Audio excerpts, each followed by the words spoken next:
fears, desires, thoughts, and manifestation. Hello again, thank you for being here with me once more. I hope you are all very well and doing fine. I am Mari Swaruu. My predecessors have said a lot about manifestation, but I felt the need to write my point of view about this subject as clearly as possible and have it published here on my channel. The theory of manifestation is directly connected to the law of mirrors of the theory of attraction, as they are basically the same thing, described with different names. As I've said before, you don't manifest into your life what you want, you manifest what and who you are. Your wants and desires are relegated to being like unfinished plans in your mind, dispersed and non-focused, because people tend to jump from wanting one thing to another, and then to a third, and then back to the first. This is similar to being on a ship at sea and wanting to go to several ports at once, but knowing that you can only go to one at a time. You set a course to one, but you change your mind to another half an hour later, and then to yet another. Your ship will obviously reach no port, and you will only be moving round and round erratically in high seas. Think of life as that sea in this case. To manifest anything in your life you need order and clarity in your mind, and that will reflect on the reality you live and experience. You must know what you want and then move in that direction, because wanting something clearly and desiring it with focus is not enough. You must be proactive, which means you must analyze what steps you must take to achieve it and bring whatever you want into your reality. This is why fear is so dangerous, as it is very efficient at focusing the subject's attention on whatever it fears. As a survival mechanism, the subject in fear will leave nearly no attention power for other things, as its mind will constantly be catastrophizing and working hard with all its resources to try to find the best course of action, which ensures the best chances of survival.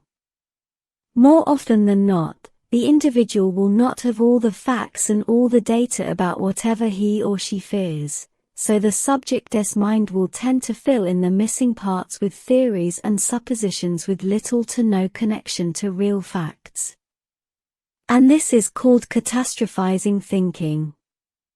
The terrible problem with this is that with this thought dynamic, the individual will start to think that those theories and suppositions are hard facts, therefore those will become real to the individual, real threats in his or her mind, and that will trigger a somatic response where the subject's body will react as if the threat was real, bringing whatever the subject fears more into his or her reality.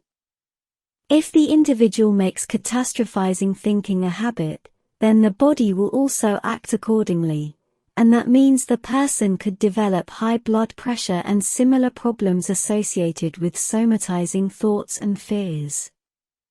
And to make things even worse, when fear is concentrated, very strong and focused, it can become something tangible in the shape of an egregore. This egregore can be manifested by a single person, but it is formed much more easily when several people are focused on the same fear, and the more people the stronger, and the faster it comes into reality. But going back to nice things we do want to manifest into our lives, notice how I said above that you don't only need to be clear and consistent with what you want, but you also need to be proactive. Makes you think about why bad things we fear manifest into real egregores out of thin air, but good things must be worked for. Although it can be argued otherwise, working for something the traditional way is not exactly a manifestation. It is something you worked for, so where is the difference between manifesting an evil egregore out of thin air, or working hard for something good? The interesting truth is that there is no difference. All things that exist are creations of the mind, they are manifestations and egregores, if you want to call both good and bad things by that name. After all, good and evil are subjective things. What is good for one person may not be good for the next. All things are manifestations, and they can all be seen as spawning from thin air equally. The attributes given to those things will depend on the interpretation of each consciousness, on each soul. The difference is that fear concentrates the subject's creative attention, while things that are considered good for the same individual are usually dispersed, not concentrated.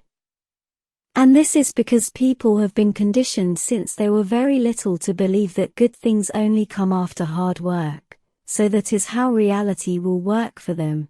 Good things will be hard to get. But things don't have to be that way when it is as easy to manifest a fear as it is something very good. So, it means that it is how the mind was programmed that will determine what and how efficiently one or another thing will be manifested into the subject's reality. And unfortunately, that programming is usually unconscious, or at least subconscious. Although the unconscious mind is hard to get at, and to reprogram, needing strong and consistent shadow work, the subconscious mind is easier to get to. And simply knowing this, it is as easy to manifest something good as it is to manifest something bad is a powerful step in the right direction. This is why we must never live in fear, however grim the situation may be, because we only bring towards ourselves those things we fear the most, and whether they are based on fact or only constructs of the mind does not matter, because we or the subject sees and interprets them all as hard fact reality. The reason why fears manifest rapidly is not only because they concentrate the subject's creative attention, but also because whatever is feared is not understood, because if it would be, then the subject would no longer fear it. Therefore, translating the same for positive things, whatever is wanted must be understood, the why it is wanted and how to obtain it in a traditional manner, that what is wanted. The subject must understand that he or she has been programmed in the Earth's matrix to see good things as hard to get, as fears have also been programmed as being able to jump on the subject at every dark corner. So as the subject gets proactive, working towards whatever is wanted, the person can start to cut corners observing how things manifest into reality. Because it is perfectly possible to manifest good things out of thin air, you just must practice being in focus and in vibrational concordance with whatever is wanted. And being vibrationally compatible with whatever is wanted is being what you want, as in you manifest who you are, as I always say. Having a life experience on Earth is to learn how to control emotions and matter, among other things.